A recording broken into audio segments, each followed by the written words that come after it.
Haleluya, puji nama Tuhan. Kalau kita sudah sama-sama memuliakan nama Tuhan, saatnya bagi kita sama-sama merenungkan kebenaran firman Allah.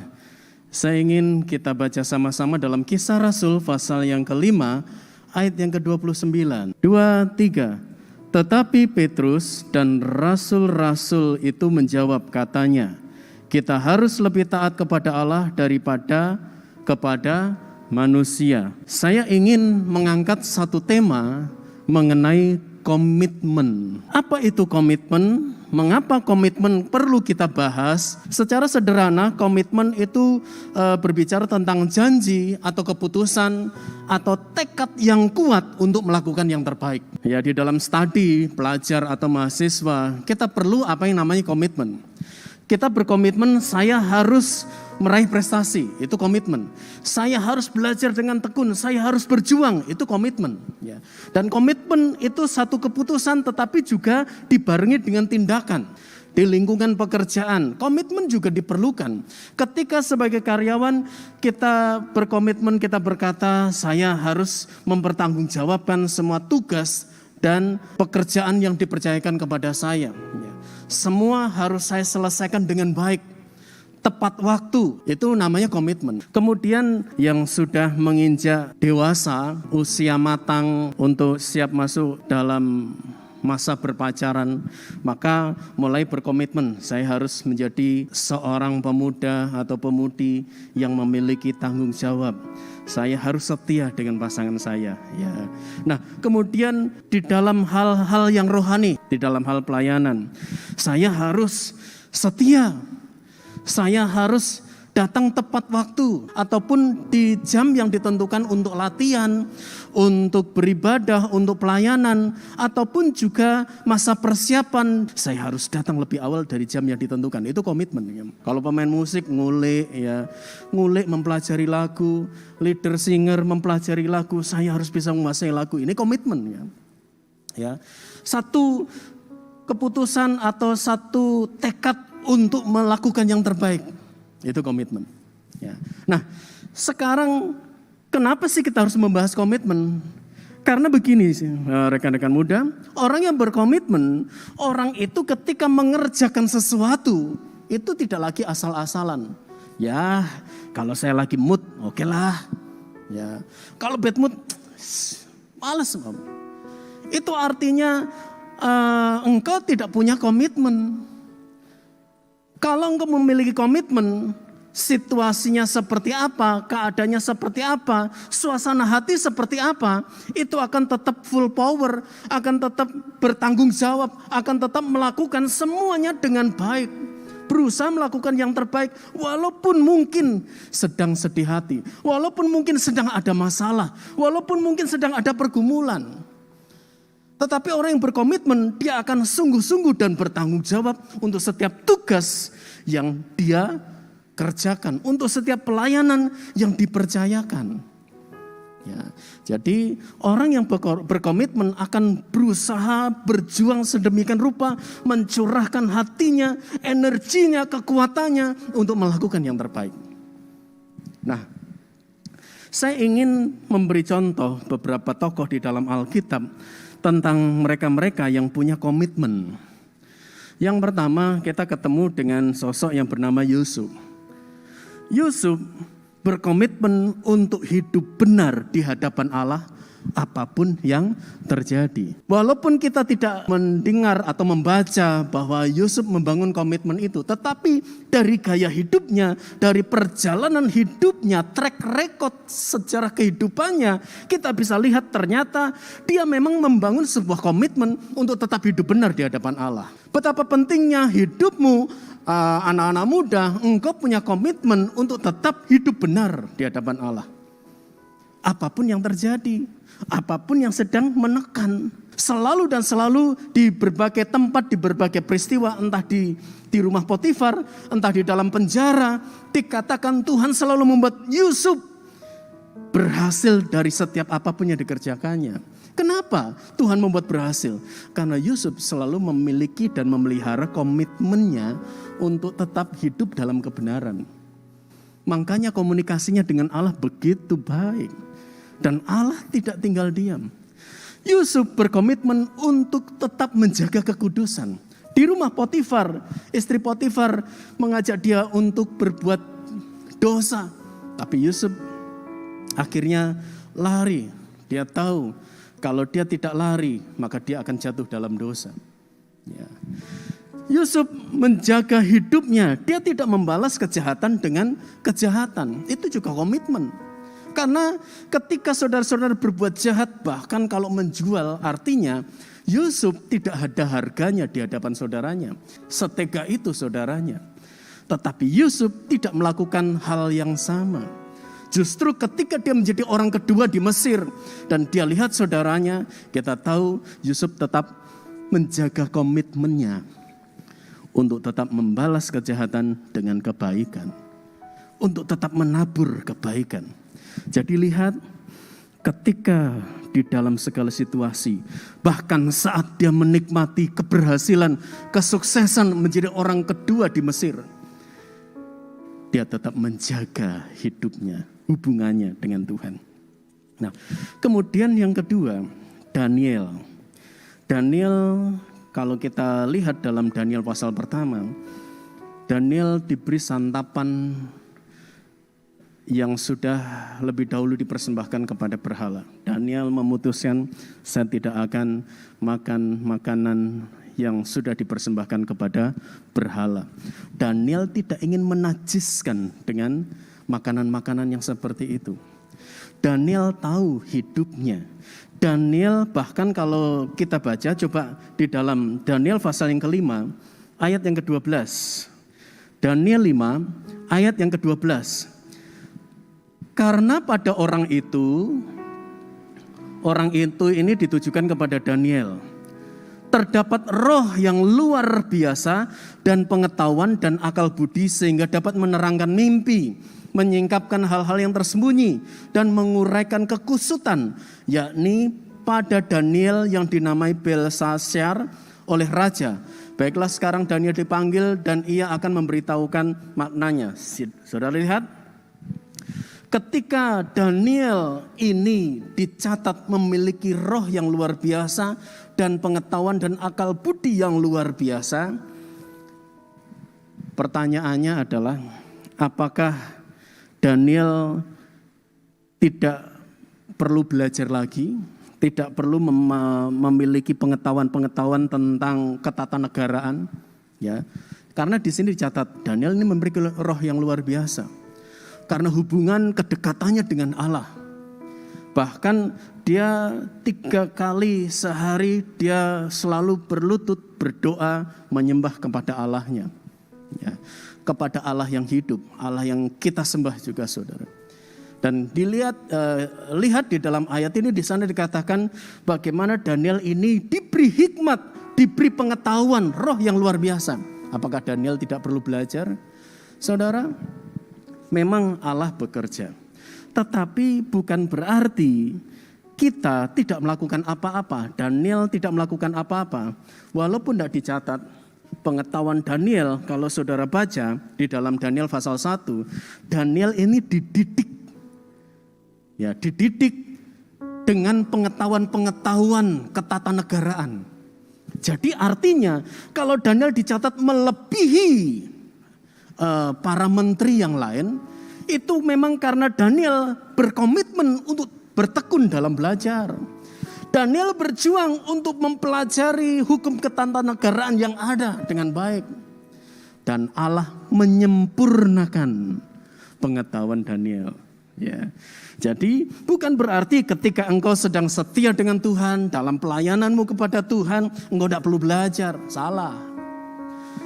Justru komitmen hidupmu untuk tetap belajar, untuk tetap berjuang, untuk tetap berusaha meraih prestasi, itu harus engkau lakukan. Itu harus kita kerjakan. Dan Allah akan menyempurnakannya. Tidak mungkin tahu-tahu kita bisa ilmu matematika tanpa belajar. Pasti Allah memberikan saya hikmat bisa mengerjakan soal matematika tanpa belajar. Tidak seperti itu, saudara. Ya, lihat. Ketika Daniel membangun komitmen, dengan dia berusaha melakukan yang terbaik, dipercaya menjadi seorang menteri, dia bertanggung jawab di sana. Dia belajar ilmu ketatanegaraan dengan baik. Ilmu kasdim dia pelajari.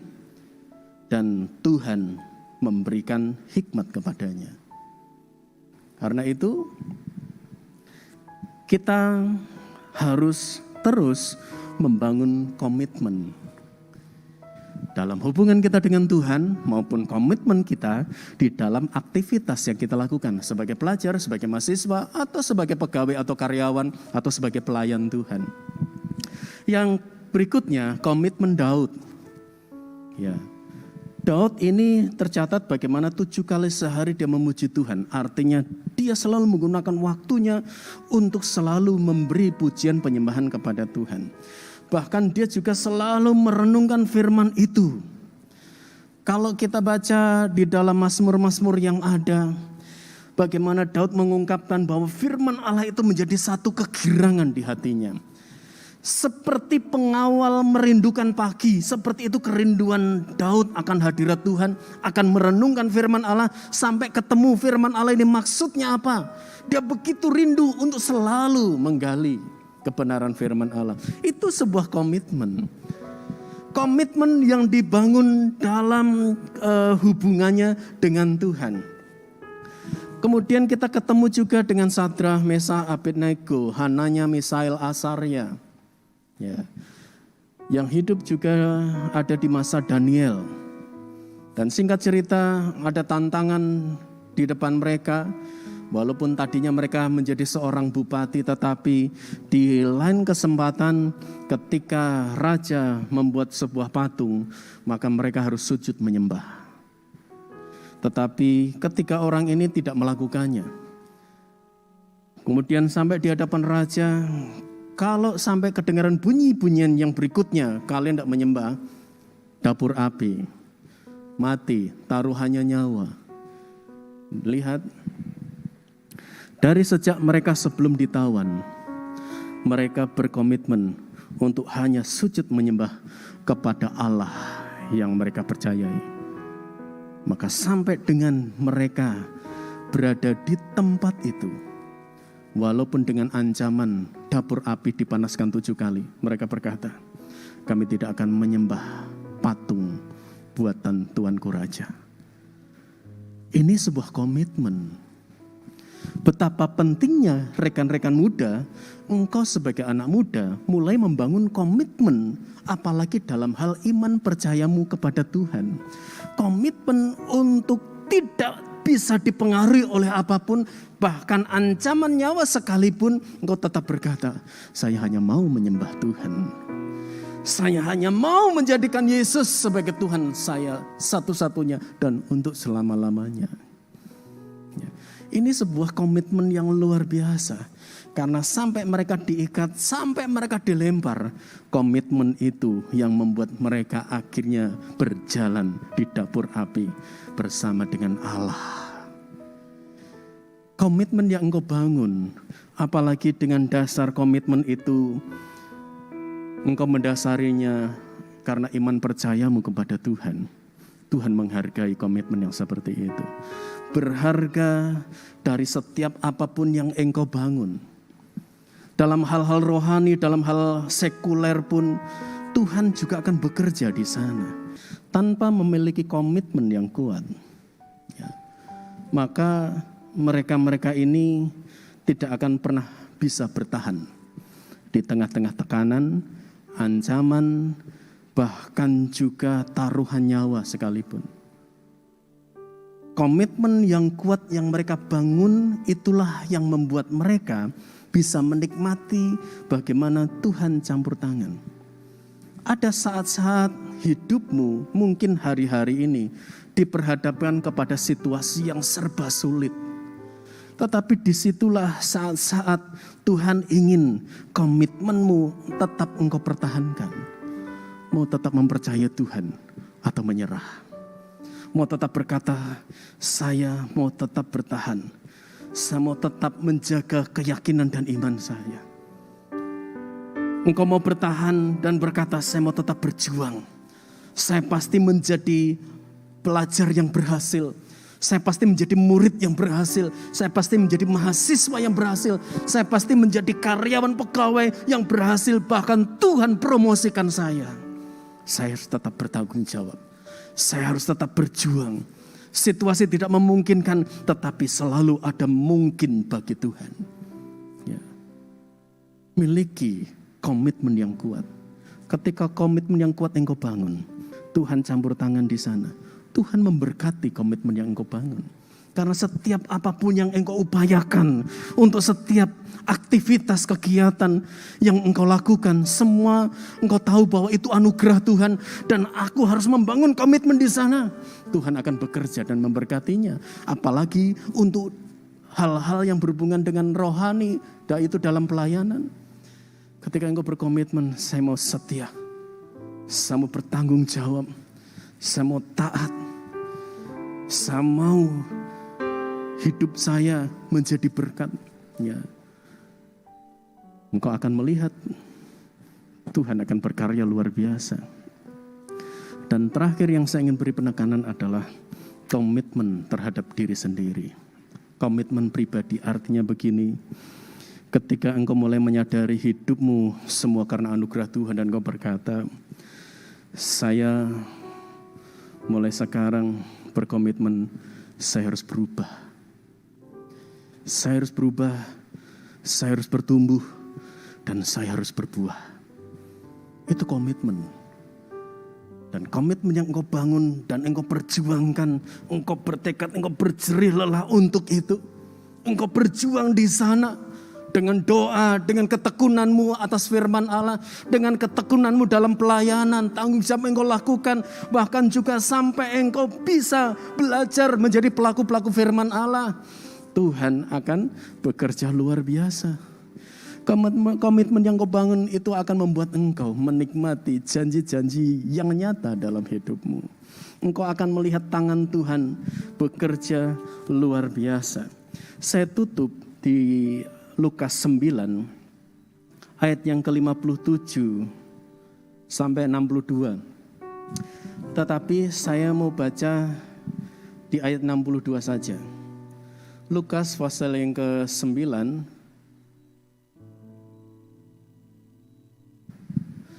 ayat yang ke-62. Tetapi Yesus berkata, setiap orang yang siap membaca tetapi menoleh ke belakang tidak layak untuk kerajaan Allah. Jadi artinya ketika engkau memutuskan, saya mau berkomitmen, teruslah berjalan ke depan.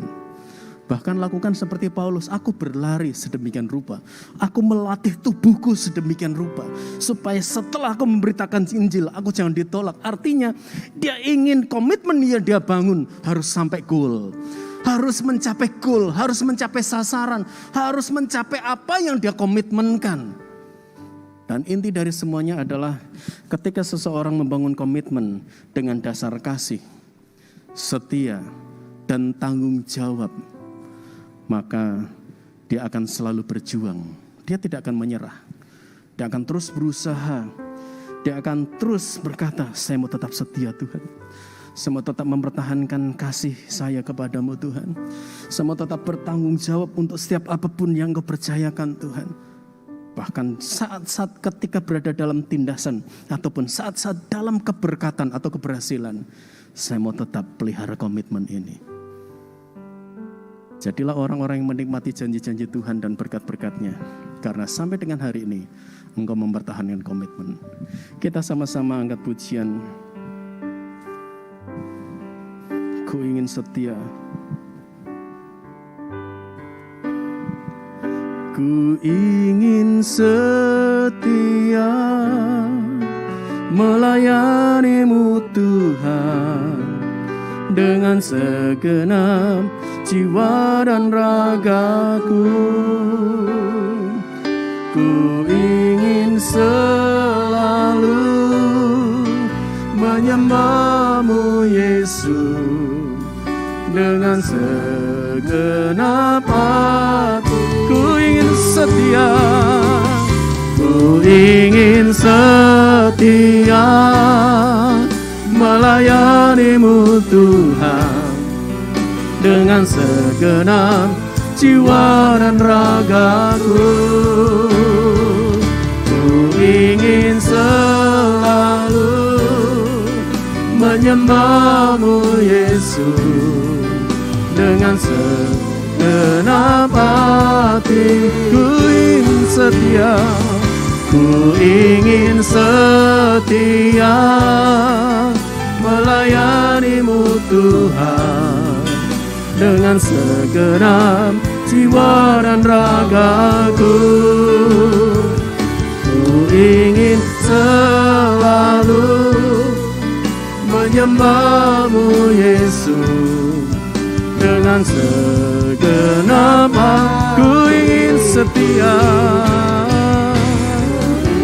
amin, melayani-Mu Tuhan, dengan segenap jiwa dan ragaku.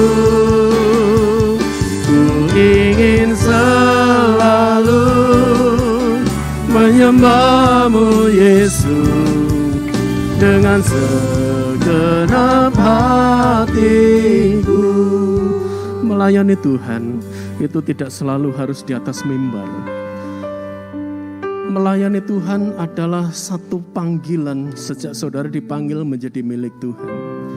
Ketika kita menjadikan Dia sebagai Tuhan dan Juru Selamat, maka Paulus berkata, kita ini menjadi hamba Allah. Sebagai hamba Allah berarti kita ini melayani Tuhan. Di mana kita melayani? Di seluruh bidang kehidupan kita. Sebagai pelajar, engkau melayani dengan tanggung jawab, harus belajar. Di sekolah, prestasi yang harus engkau perjuangkan, hikmat yang Tuhan berikan. Sebagai pekerja atau karyawan, pegawai, Tuhan kasih tanggung jawab di sana. Untuk engkau jadi berkat, di mana engkau menunjukkan tanggung jawabmu sebagai seorang karyawan. Engkau menunjukkan hidupmu, dedikasimu, engkau memiliki integritas, engkau punya pribadi yang berkarakter, sehingga semua tugas yang diberikan engkau bisa lakukan dengan baik. Dan di dalam kehidupan keluarga, bagi saudara yang sudah berkeluarga yang mendengarkan siaran ini, Tuhan juga taruh hati hamba kepada kita, di mana kita bisa melayani keluarga kita, anak-anak kita. Bahkan kita sebagai rekan-rekan muda, kita bisa melayani atau memberikan penghormatan kepada orang tua kita. Dan secara khusus, engkau bisa memuji menyembah Tuhan dan hidup dalam kebenarannya. Katakan kepada Tuhan melalui pujian ini, Tuhan, saya ingin setia melayani Engkau. Saya ingin bangun kembali komitmen saya, supaya Tuhan saya bisa mengejarnya. Saya bisa memiliki target dalam kehidupan saya, supaya klimaksnya adalah saya menyenangkan hati Tuhan. Saya hidup berkenan di hadapan Tuhan. Saya menjadi pelaku-pelaku kebenaran firman Allah. Kita angkat pujiannya sama-sama. Ku ingin setia melayani-Mu Tuhan, dengan segenap jiwa dan raga. Ku ingin selalu menyembah-Mu Yesus, dengan segenap hati. Ku ingin setia, ku ingin setia melayani-Mu Tuhan, dengan segenap jiwa dan ragaku. Ku ingin selalu menyembah-Mu Yesus, dengan segenap hatiku. Oh, Yesus Tuhan, kami sembah Engkau Yesus. Haleluya, haleluya. Terpujilah nama-Mu Tuhan, terpujilah.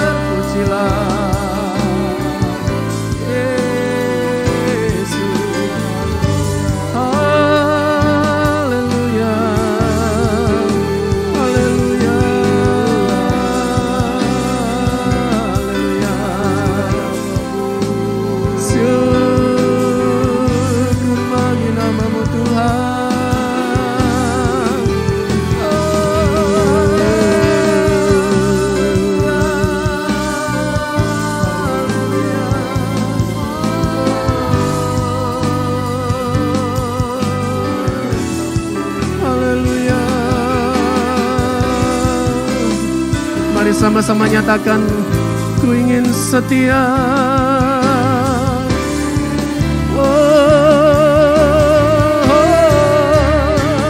Ku ingin setia melayanimu Tuhan dengan segenap jiwa dan ragaku.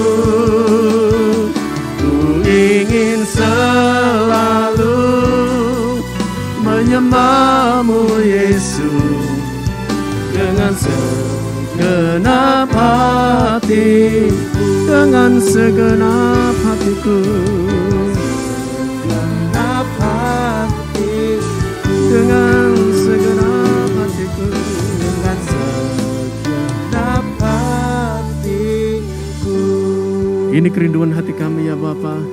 Kalau kami sudah memuji dan menyembah Engkau Tuhan, kami juga mendengarkan kebenaran firman-Mu Tuhan, menjadi satu kerinduan dalam hidup kami. Kami rindu Tuhan, kami membangun komitmen yang kuat di dalam Engkau ya Bapa. Untuk setiap apapun Tuhan, di setiap apapun kegiatan aktivitas dalam kehidupan kami, baik untuk perkara-perkara yang jasmania ataupun perkara-perkara rohani secara khusus, kami ingin Tuhan membangun komitmen di sana ya Bapa. Karena dari situlah Tuhan Engkau akan berkarya luar biasa dalam hidup kami. Karena Engkau rindu Tuhan, kami membangun komitmen berdasarkan terang kebenaran firman-Mu. Komitmen untuk hidup seperti yang Engkau mau. Komitmen untuk memiliki tanggung jawab. Komitmen untuk menggunakan anugerah dalam hidup ini sebaik-baiknya bagi kemuliaan nama Tuhan. Komitmen untuk setiap apapun yang Tuhan berikan dan percayakan dalam hidup kami, supaya kami dapat mengelolanya dengan baik, supaya kami dapat melakukan semuanya menjadi berkat, bahkan berkenan di hadapan-Mu ya Bapa. Terima kasih Tuhan.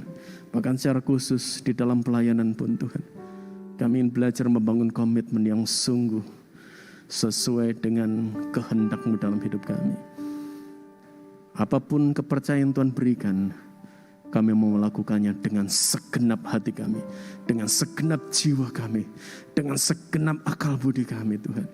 Kami ingin maksimalkan segala-galanya hanya untuk Engkau ya Bapa. Terima kasih ya Tuhan. Memberkati seluruh tim pelayan yang ada, yang terlibat pelayanan malam hari ini diberkati oleh Tuhan. Dan kami percaya kami semua yang mengikuti ibadah ini secara live streaming, kami semua diberkati oleh Tuhan. Amen. Tidak ada satupun yang terlewatkan, karena Allah yang dahsyat, Allah yang ajaib menumpangkan tangannya atas kami sekalian. Amen. Saudara kasih oleh Tuhan, mari kita terima rahmat berkat yang datangnya dari tempat yang maha tinggi. Berkat Allah Abraham, Allah Ishak, Allah Yakub. Berkat di dalam nama Tuhan Yesus Kristus tercurah kiranya dalam hidup kita sekalian pengurapan Roh Kudus lipat kali ganda. Roh hikmat dan wahyu untuk mengenal Allah dengan benar. Kepenuhan kealahan pikiran Kristus, kedewasaan rohani Tuhan limpahkan. Berkat jasmani yaitu kesehatan yang terbaik. Hidup yang diberkati oleh Tuhan. Keluarga yang diberkati oleh Tuhan. Sekolah, kuliah, pekerjaan diberkati oleh Tuhan. Serta masa depannya diberkati oleh Tuhan. Menjadi bagian hidup kita sekalian mulai hari ini sampai Tuhan datang 2 kali. Terima kasih ya Bapa, kami terima berkat-Mu dan kami percaya di antara kami jika ada yang sakit sudah dijamah dan disembuhkan oleh Tuhan. Yang sedang menghadapi masalah pergumulan sudah ditolong oleh Tuhan. Amen. Karena berkat-Mu, karena kuasa penumpangan tangan yang Kau lakukan atas hidup kami menjamah semuanya. Terima kasih ya Bapa. Kami akhiri ibadah kami dalam nama Tuhan Yesus Kristus. Haleluya. Amin.